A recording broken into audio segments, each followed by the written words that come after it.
సికింద్రాబాద్ బేగంపేట ప్రకాష్ నగర్లో కుటుంబం ఆత్మహత్యానికి పాల్పడింది.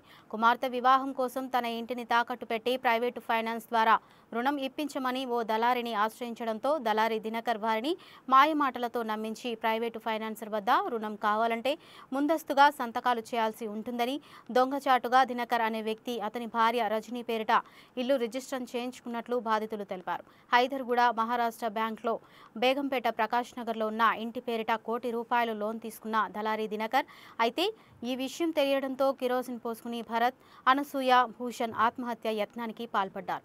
ఇంటిని జప్తు చేసేందుకు బ్యాంక్ అధికారులు రావడంతో ఘటన జరిగింది. ఈ కోర్ట్స్ లో కనబడతా ఉన్నది 10th కు ఉన్నది కాబట్టి 1 వీక్ నేను టైం ఇవ్వండి సార్. వర్కింగ్ డేస్ 2 వర్కింగ్ డేసే. ఇవాళ మంగళవారం, బుధవారం, లక్షవారం, శుక్రవారం 3 రోజులే కదా సార్. శనివారానికి అవ్వకపోతే వీళ్ళు ఆపలేరు, నేను ఆపలేను. కోర్టు ఇచ్చిన ఆర్డర్ని కోర్టు ధిక్కారం కదా. రేపు మీరు కంటెంప్ట్కి వెళ్తే మేము అందరం అందులో ఇబ్బందులు పడతామా sir? We're not obstructing your duties sir. We're just seeking permission for a week which is deliberately available and on return document. నేను మిమ్మల్ని ఇబ్బంది పెట్టట్లేదు sir. Whatever the provision is there, I'm only asking you seeking 3 working days off kindly sir.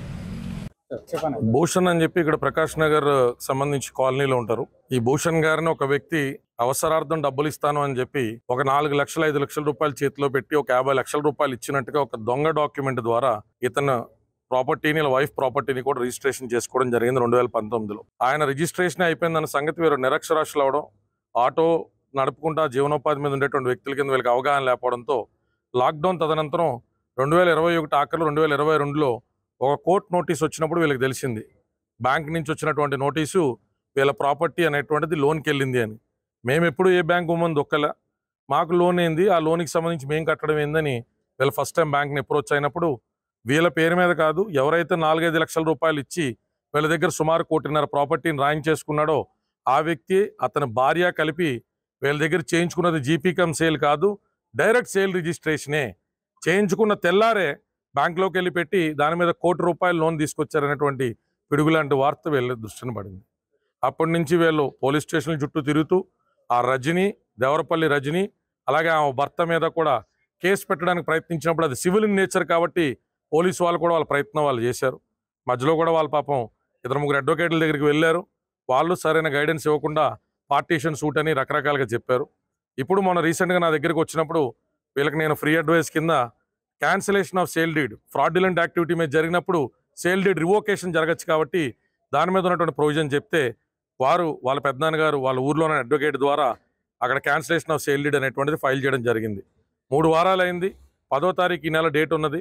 కానీ ఈ లోపల బ్యాంకర్స్కి కూడా ఒత్తిడి ఉండడం, అది ఆక్షన్కి వెళ్ళింది అని చెప్తున్నారు వితౌట్ దేర్ నోటీస్. ఆక్షన్లో ఎవరైతే పర్చేజర్ ఉన్నారో అతనికి మేము హ్యాండ్ ఓవర్ చేయాలి కదా అని చెప్పి ఈరోజు అడ్వకేట్ కమిషనర్ ద్వారా వాళ్ళు రావడం జరిగింది.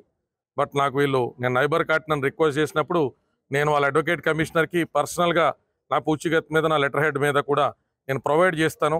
ఒక ఆఖరి అవకాశంగా హైకోర్టు దృష్టికి ఈ విషయాన్ని తీసుకెళ్లే ప్రయత్నం చేద్దాం. లోయర్ కోర్టులో ఉన్నటువంటి దాని మీద ఒక ఎక్స్పీడిట్ పిటిషన్ లాంటిది మూవ్ చేసి అడ్వకేట్ కమిషనర్ అబ్టైన్ చేసినటువంటి ఆర్డర్ మీద స్టే తీసుకునేటువంటి ఎఫర్ట్స్ పెడదామని బ్యాంకర్స్ని కూడా రిక్వెస్ట్ చేయడం జరిగింది. వాళ్ళు ఒక 3 రోజుల పాటు కంటే ఎక్కువ టైం ఇవ్వలేము, ఈ శనివారం వరకు టైం ఇస్తా అన్నారు కాబట్టి నేను వాళ్ళు డ్రాఫ్ట్ చేసి రేపు ఉదయం నేను హైకోర్టు దృష్టికి తీసుకెళ్లేటువంటి ప్రయత్నం చేస్తాను. ఇట్లా చాలామంది సామాన్యులు వాళ్ళకి డబ్బులు అవసరమైనప్పుడు సరైనటువంటి ప్రాసెస్లో బ్యాంక్ని అప్రోచ్ అయ్యి వాళ్ళ పూర్వీకులకు సంబంధించిన స్థిరాస్తి దీన్ని పెట్టుకుంటే ఎవరి దగ్గరికి వెళ్లాల్సిన అవసరం లేదు. కానీ ప్రైవేట్ వడ్డీదారులు, ప్రైవేట్ వ్యాపారస్తులు, లైసెన్స్ లేకుండా వడ్డీ వ్యాపారం చేసే వాళ్ళని నమ్మడం వల్ల ఇలాంటి ఇష్యూ మనకేదో బయటపడింది. కానీ ఇది ప్రతి సందులో ప్రతి గొంతులో మనం చూసేటువంటి ఇష్యూ. ఇట్లా చాలామంది బాధితులు ఉంటారు. ఉన్న పోలీస్ ఫోర్స్ని మనం నిందించలేం, ఉన్న కోర్టు వ్యవస్థలో ఉన్నటువంటి క్లాగింగ్ ఆఫ్ కేసెస్ దృష్ట్యా కోర్టుని నిందించలేం. బట్ మనం ఎంతవరకు ప్రయత్నం చేయగలుగుతామో ఒక ఆఖరి ప్రయత్నం వాళ్ళు ఇల్లు ఇచ్చే ముందు ప్రయత్నం చేద్దాం అనుకున్నాం. ఈ లోపల వాళ్ళు కొంత ఎమోషనల్ అయ్యారు. ఆ వృద్ధులిద్దరూ కూడా ఒంటి మీద కిరసనాలు పోసుకుని ఆత్మహత్యాయత్నం చేశారు. వాళ్ళ పూర్వీకుల నుంచి వచ్చినటువంటిది, వాళ్ళకు ఉన్నటువంటి ఒకే ఒక్క ఆకాంక్ష వాళ్ళ బిడ్డ పెళ్లి చేయాలన్నా కూడా వాళ్ళకి మిగిలినటువంటి ఆఖరి ప్రాపర్టీ కాబట్టి ఇక్కడ హ్యూమన్ ఎమోషన్స్ మనకుంటే బట్ కోర్టు ఎవిడెన్స్తోనే పోతుంది కాబట్టి ఏం చేయగలుగుతాం అనేటువంటి బెస్ట్ ఎఫర్ట్స్ అయితే రేపు మార్నింగ్ ఫస్ట్ అవర్స్లో కోర్టులో ప్రయత్నించారు. మీడియాకు నమస్కారం, నా యొక్క కృతజ్ఞతలు. మా పాప గురించి మ్యారేజ్ పెట్టుకున్నాండి. పాప కోసము నాకు డబ్బులు ఎక్కడ వెళ్ళినా డబ్బులు దొరకలేవు. డబ్బులు దొరకనందుకు వలన నేను ఒక మనిషి ద్వారా మా అల్లుడు ఫ్రెండ్, అతను షఫీఫ్ అనే అబ్బాయి నా ఇంటికి వచ్చి మీ అమ్మ నీకు లోన్ ఇప్పిస్తా, భానుప్రకాష్ అనే వ్యక్తి తెలుసు మాకు, నీకు లోన్ ఇప్పిస్తామని చెప్పి అతను వచ్చి నా దగ్గర ఇంటి డాక్యుమెంట్స్ తీసుకున్నాడు. నాకు చదువు రాదు, నా దగ్గర డాక్యుమెంట్స్ తీసుకొని 1 లక్ష రూపాయలు మాత్రమే నాకు అతను ఇచ్చిండు. దాని తర్వాత ఒకసారి 2 లక్షల రూపాయలు అకౌంట్లో వేసిండు.